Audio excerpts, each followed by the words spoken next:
Tamim Iqbal মহাসমারোহে BCB নির্বাচনে প্রতিদ্বন্দ্বিতার ঘোষণা দিয়েছিলেন। তারপর থেকে তিনি নানা কার্যক্রমে জানান দিচ্ছিলেন নিজের উপস্থিতি।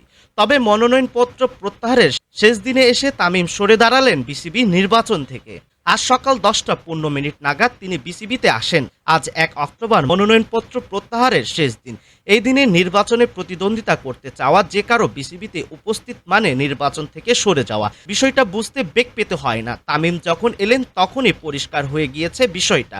শেষমেশ তাই হলো। তামিম সংবাদ মাধ্যমে নিশ্চিত করলেন তিনি বিসিবি নির্বাচন থেকে প্রতিদ্বন্দ্বিতা করছেন না আর। তামিমের আনুষ্ঠানিকভাবে সংবাদ মাধ্যমকে বলা কিংবা তার আগে বিসিবিতে আসা এসবের আগ থেকে ক্রিকেট পাড়ায় গুঞ্জন ছিল তার সরে যাওয়ার। নির্বাচনের সরকারি হস্তক্ষেপের প্রতিবাদে আজ অন্তত 10 থেকে 12টি ক্লাবের প্রার্থীরা সরে দাঁড়ানোর খবর মিলছিল বিভিন্ন সূত্র থেকে। এ বিষয়ে গেল রাতে জরুরি সভা বসেছিল। আজ তারই ফল দেখা গেল।